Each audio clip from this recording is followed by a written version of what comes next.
धुळे शहरात ढोल ताशाच्या गजरात गणरायाची स्थापना, मोठ्या मूर्तींना गणरायाची अधिक पसंती। फुलसावंगी येथील रस्त्याची अवस्था जीवघेणी। मुंबई आणि जयपूर पिंक पॅथर्स मध्ये रंगणार प्रो कबड्डीचा अंतिम सामना। सी विद्यासागर राव यांनी घेतली राज्यपाल पदाची शपथ। नमस्कार, मी Ashwini, time TV Maharashtra news bulletin मध्ये आपलं स्वागत। पाहूया सविस्तर वृत्त। धुळे शहरात सुमारे 500 गणेश मंडळांनी ढोल ताशाच्या गजरात गणरायाची स्थापना केली। सकाळपासूनच गणेश भक्तांनी बाजारात मूर्ती खरेदी तसेच सजावटी खरेदीसाठी गर्दी केली होती। गणरायाच्या स्थापनेत वरुणराजांनी हजेरी लावून जोरदार स्वागत केले। वाढत्या महागाईचा परिणाम गणेश मूर्तीवर सुद्धा दिसून आला। मागील वर्षाच्या तुलनेत यावर्षी गणेश मूर्तीचे दाम दुप्पट झाले होते। दुपारच्या सत्रानंतर मूर्तीची किंमत स्वस्त झाल्याचे दिसून आले। ग्रामीण भागात दुष्काळ सदृश्य परिस्थिती असल्यामुळे बाजारपेठ गजबजल्यासारखी जाणवली नाही। डीजे वाजविण्यास बंदी असल्यामुळे ढोल ताशे यांचाच वापर करण्यात आला होता। महाराष्ट्राचा गौरव म्हणून खुनाचा गणपती व पांडव प्लाझा स्टेशन रोड येथील गणेश मंडळांनी पालखीत मिरवून गणरायाची स्थापना केली। पांडव प्लाझा गणेश मंडळाने लहान मुलांच्या मराठी पोशाखात लेझिमने नृत्य करून गणरायाची स्थापना केली। हे एक विशेष आकर्षण ठरले आहे। पोलीस प्रशासनामार्फत यासाठी चोख बंदोबस्त ठेवण्यात आला होता। फुलसावंगी येथील रस्त्याची अवस्था फार दयनीय झाली असून दिवसभर हजारो वाळूच्या ट्रकची ओव्हरलोड वाहतूक होत आहे। त्यामुळे रस्ता दबला गेला असून अपघात होण्याची शक्यता नाकारता येत नाही। फुलसावंगी ते महागाव रस्त्याची अवस्था फार दयनीय झाली आहे। या रस्त्यावरून दररोज शेकडो वाळूच्या ट्रकची ओव्हरलोड वाहतूक होत आहे। त्यामुळे हा रस्ता अनेक ठिकाणी दबला गेला असून या दबलेल्या रस्त्यामुळे आणखी अपघात होण्याची शक्यता नाकारता येत नाही। रस्त्याची दुरुस्ती, पॅचेस, नवीन बांधकाम तात्पुरते केले जाते व काही कागदोपत्री निधी खर्च केल्याचे दाखवून शासनाचा पैसा घरात घालवण्याचा कार्यक्रम राबवण्यात येत आहे। अधिकारी, कंत्राटदार व लोकप्रतिनिधी यांच्या संगनमताने या रस्त्याच्या कामात गोड बंगाल सुरू असून जनतेचे मात्र हाल होत आहेत। म्हणून संबंधित विभागातील वरिष्ठांनी याबाबत गांभीर्याने दखल घेऊन या रस्त्याची त्वरित दुरुस्ती करावी अशी मागणी जनतेतून केली जात आहे। सत्तेत आल्यानंतर मोदींनी पाकिस्तानशी मैत्रीपूर्ण संबंध प्रस्थापित करण्याचा प्रयत्न केला, मात्र पाकिस्तानने आपला खेळसाळपणा सुरूच ठेवल्याने अखेर मोदींनी पाकिस्तानला चांगलंच खडसवलं आहे। पाकिस्तानने भारत-पाक मैत्रीपूर्ण संवादाला तमाशा बनवला असल्याची कडवट प्रतिक्रिया पंतप्रधान नरेंद्र मोदी यांनी दिली आहे। पाकिस्तान सोबत चर्चा बंद करण्याबाबत बोलताना मोदी म्हणाले, पाकिस्तानशी शांतपूर्ण, मैत्रीपूर्ण आणि सहकार्यपूर्ण संबंध ठेवण्यासाठी आपला प्रयत्न चालू ठेवणार आहे। यासोबतच द्विपक्षीय चर्चेसाठी दहशतवाद आणि हिंसामुक्त वातावरण ठेवण्याची गरज असल्याचंही मोदींनी सांगितलं। पंतप्रधान आज 5 दिवसाच्या जपान दौऱ्यावर जाणार आहेत। गणपती बाप्पाच्या स्वागतासाठी मुली देखील आता मागे हटत नाही। जळगावच्या MJ कॉलेजमधील मुली प्रत्येक वर्षी गणपतीची स्थापना करतात। इतकंच नाही तर बाप्पाच्या विसर्जनापर्यंत रोज उत्सवही मनवतात। जळगाव येथील MJ कॉलेजच्या विद्यार्थी वसतिगृहात गणपती बाप्पाची स्थापना करतात। जोपर्यंत बाप्पा आहे तोपर्यंत रोज रात्री उत्सव मनवला जातो। रोज वेगवेगळे कार्यक्रम केले जातात। इथल्या रेक्टरचं म्हणणं आहे की येथील विद्यार्थिनी मुलांपेक्षा काहीच कमी करत नाही। त्याचबरोबर कोणत्याही पुरुष वर्गाची मदत न घेता ढोल ताशांबरोबर गणपतीचं विसर्जन करतात।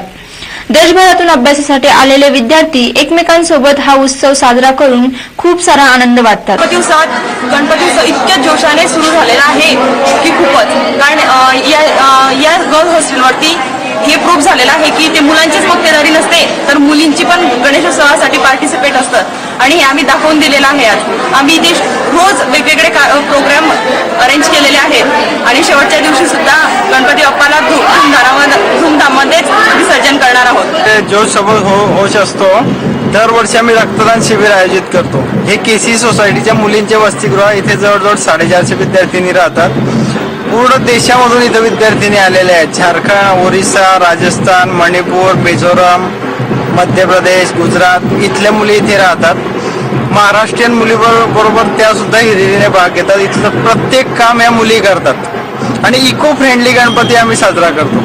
इथे फक्त फुलांचा आणि कापडाचा वापर करतात। गणेशाची मूर्ती आणण्यासाठी सुद्धा बैलगाडीचा वापर करण्यात आलेला आहे आणि 10 दिवस पूर्ण रात्री कार्यक्रम असतात, कॉम्पिटिशन्स होतात।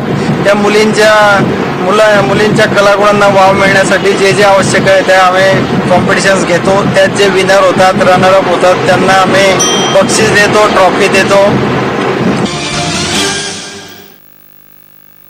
आज मोठ्या उत्सवात ऋषी पंचमीचा सण साजरा करण्यात आला. हरतालिकेच्या 2 दिवसानंतर व गणेश चतुर्थीच्या 1 दिवसानंतर ऋषी पंचमीचा सण साजरा केला जातो.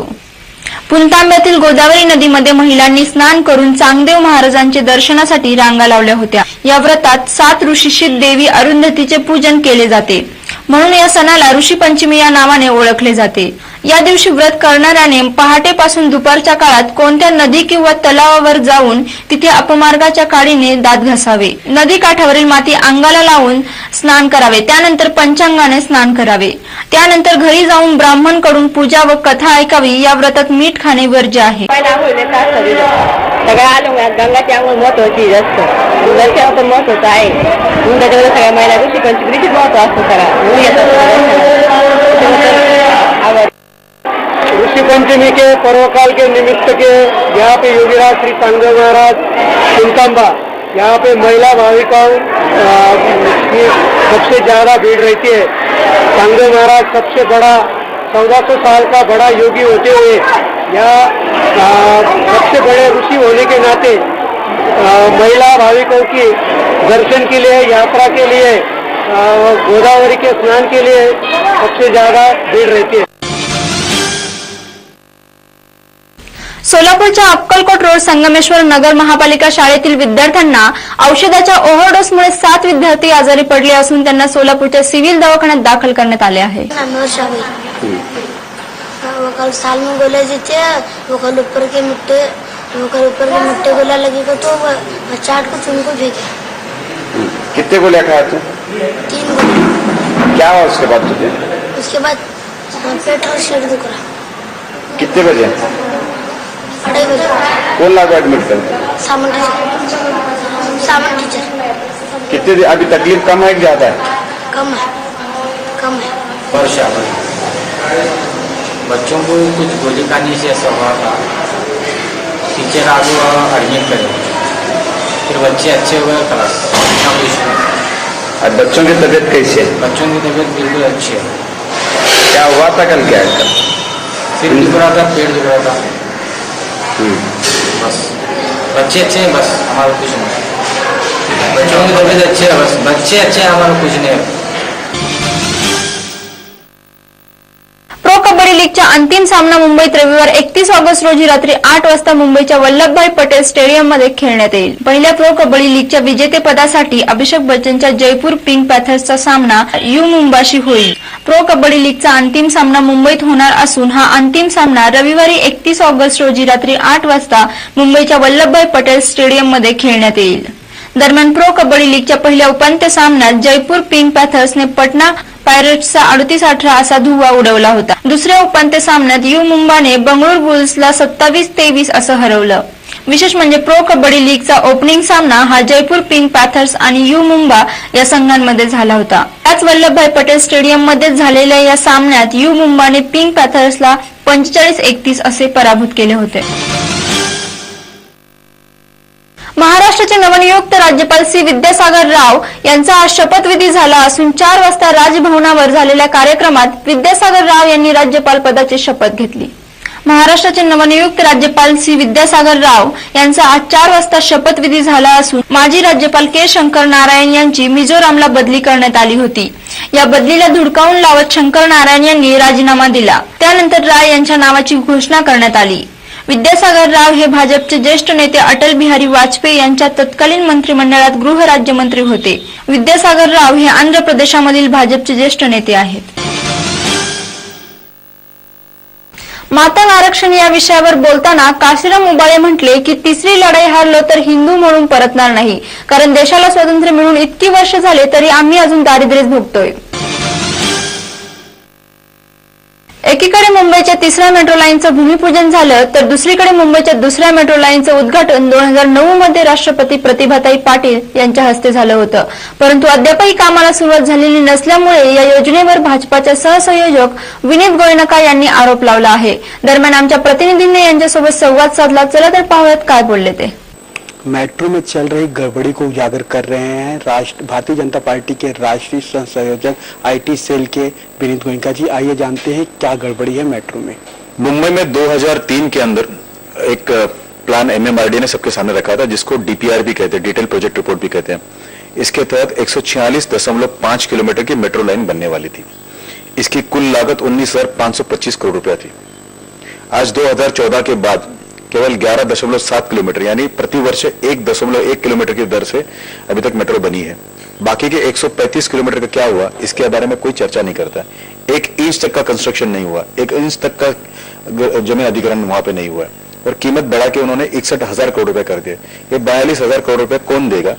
किस अधिकारी की गलती से हुए, किस कॉन्ट्रैक्टर की गलती से ये बढ़ा है, इसके पीछे कौन लोग हैं, इसके जानने के लिए हमने हुज रिस्पॉन्सिबल ऐसा एक जो हमारा मुहिम था वो #मुंबई मेट्रो मेस नाम से हमने चलाया। इसमें करीब 3 लाख लोग इंटरनेट से हमसे जुड़ चुके हैं।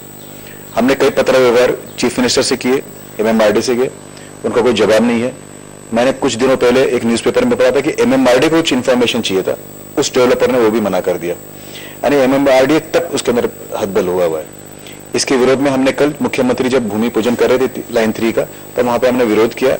युवक वहां पे खड़े थे शांतिपूर्ण तरीके से, फिर भी युवकों को पुलिस ने वहां से जबरन हटाया।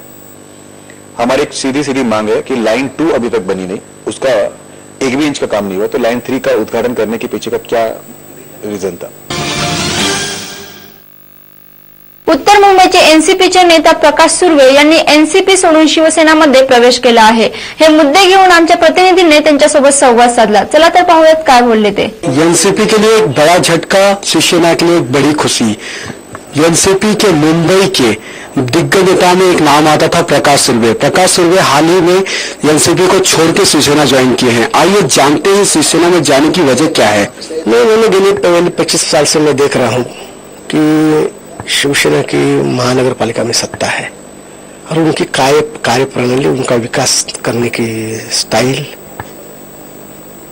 उन्होंने जो बंबई में जो योगदान दिया है, बंबई को सुधारा गया है, वो योगदान देखते हुए मुझे और उद्धव ठाकरे साहब का नेतृत्व मुझे इस वजह से बहुत भाया। और उद्धव ठाकरे ने जो पक्ष में मजबूती लाई है संगठन में, इसके लिए मैंने उद्धव साहब ठाकरे के नेतृत्व में यानी उद्धव साहब का मुझे नेतृत्व अच्छा लगा, इसके लिए मैंने शिवसेना ज्वाइन की है। मैं ऐसा कोई वजह नहीं थी, मैं एनसीपी में खुश था, सब कुछ अच्छा था, मेरा कोई तक नहीं।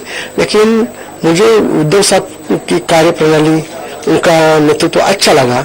इसी वजह से मैंने जो उन्होंने बंबई में जो योगदान दिया है और बंबई में 25 साल से उनके हाथ में एक तरफ सत्ता है, वो देखते हुए मुझे उनका कार्य प्रणाली बहुत अच्छा लगा, वो मुझे एक्चुअली उनका नेतृत्व अच्छा लगा, इसके लिए मैंने शिवसेना ज्वाइन की है। उन्होंने विकास किया बराबर, खुद का बहुत ज्यादा विकास किया है। 600 करोड़ का बैंक का घोटाला करके खुद का विकास किया है। कई लोगों को, कार्यकर्ता को जेल में भेज के, उनके ही जिन्होंने कर्जा लिया था उन लोग को जेल में भेज के बहुत अच्छा काम किया है उन्होंने। उनके कार्यकर्ता को खुद का विकास किया उन्होंने। निमगाव सावा परिसरात अवैध धंद्यांना ऊत आला असून स्थानिक पोलीस प्रशासन जणू काही घडलेच नाहीची भूमिका उत्तमरित्या उठविताना दिसत आहे। हे अवैध धंदे बंद करावेत अशा प्रकारची मागणी नागरिकांकडून होत आहे। आणि आज वेळ झाली इथेच थांबण्याची। तुम्ही पाहत राहा टाइम टीव्ही महाराष्ट्र न्यूज, अचूक वेळ खरी गोष्ट। नमस्कार।